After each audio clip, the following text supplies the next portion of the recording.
Si tu as un petit jardin et tu ne sais toujours pas par où commencer, cette vidéo est faite pour toi. Tu attends le plan parfait qui ne vient jamais. Le problème, ce n'est pas la taille de ton espace, c'est qu'on ne t'a jamais montré par où commencer. Une plante par-ci, un pot par-là, sans cohérence. Et si le secret n'était pas de planter mais de tracer? Je vais te montrer comment passer de l'hésitation à un plan concret en 1 heure, avec juste un crayon et une feuille. Bienvenue sur mon jardin luxuriant, je suis Nathalie et je t'aide à transformer ton petit jardin en cocon beau, naturel et facile à vivre. Quand tu as peu d'espace, ta plus grande peur est de regretter. Tu te dis que chaque erreur se verra, que tu n'auras pas de deuxième chance. Alors tu restes figé à regarder ce rectangle vide et tu ne fais rien. Ce n'est pas un manque de motivation, c'est de la prudence mal orientée. Et cette prudence, elle te pousse vers des réflexes qui semblent logiques, mais qui étouffent ta créativité. L'erreur qui bloque ton petit jardin, c'est de vouloir tout pousser contre les murs. Tu alignes tes pots et tes massifs tout au long des clôtures. Tu penses libérer le centre pour garder de l'espace.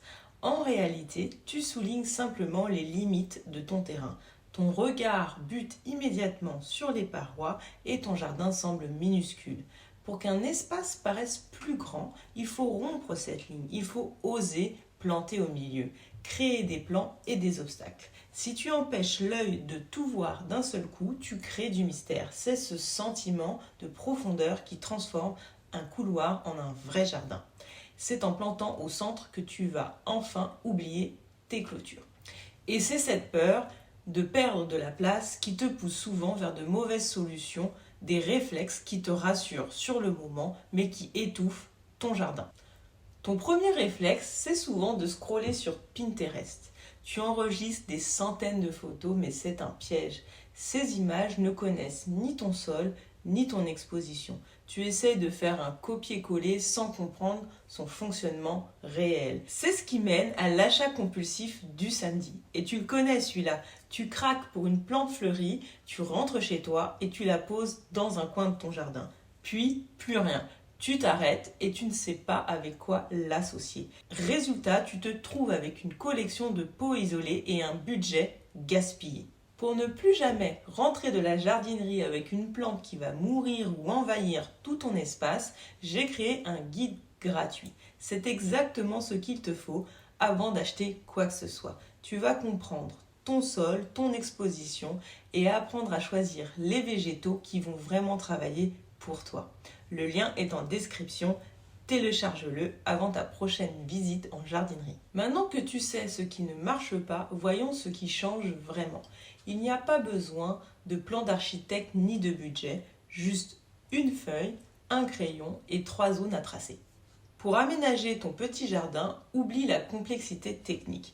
Prends une feuille, dessine ton jardin simplement en le délimitant. Pense à ton espace comme à une maison avec 3 fonctions claires. D'abord, ta zone de passage. C'est ton chemin logique pour circuler. 2. La zone de vie. C'est là où tu vas vraiment te poser.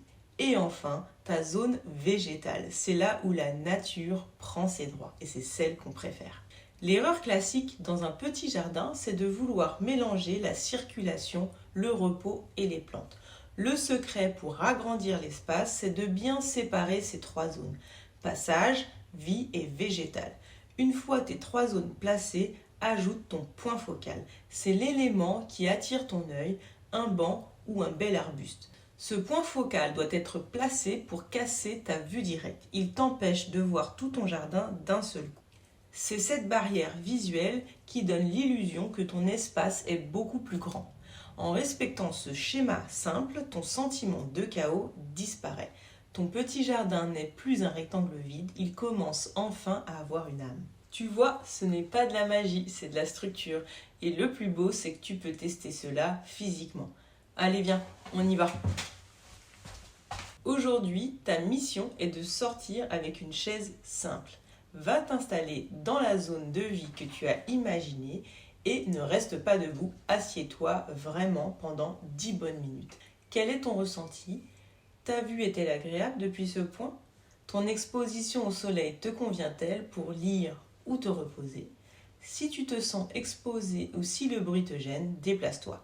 C'est là toute la puissance de ce test grandeur nature. C'est bien plus simple de déplacer ta chaise qu'un arbre planté. Observe où se pose ton regard, c'est là ton point focal. Marque ces zones au sol avec ce que tu as sous la main. Des pierres ou même des tuteurs feront l'affaire. En faisant ce test, tu passes du rêve abstrait à ta réalité. Tu valides tes intuitions et tu lèves tes dernières peurs inutiles. Ton projet n'est plus une montagne, c'est une suite de petits pas. Aménager ton jardin ne te demande pas des connaissances infinies. Cela te demande simplement un peu d'écoute et de bon sens. En 1 heure, tu as transformé ton blocage en plan d'action. N'oublie pas que le jardin parfait n'existe pas. Seul le tien compte. Prends le temps de savourer cette nouvelle structure que tu as tracée. Tu as aussi le guide en description. Télécharge-le dès maintenant pour remplir tes zones et surtout, il t'évitera de te tromper lorsque tu vas en jardinerie. Partage tes impressions en commentaire. J'adore découvrir tes projets. Prends soin de toi et à bientôt!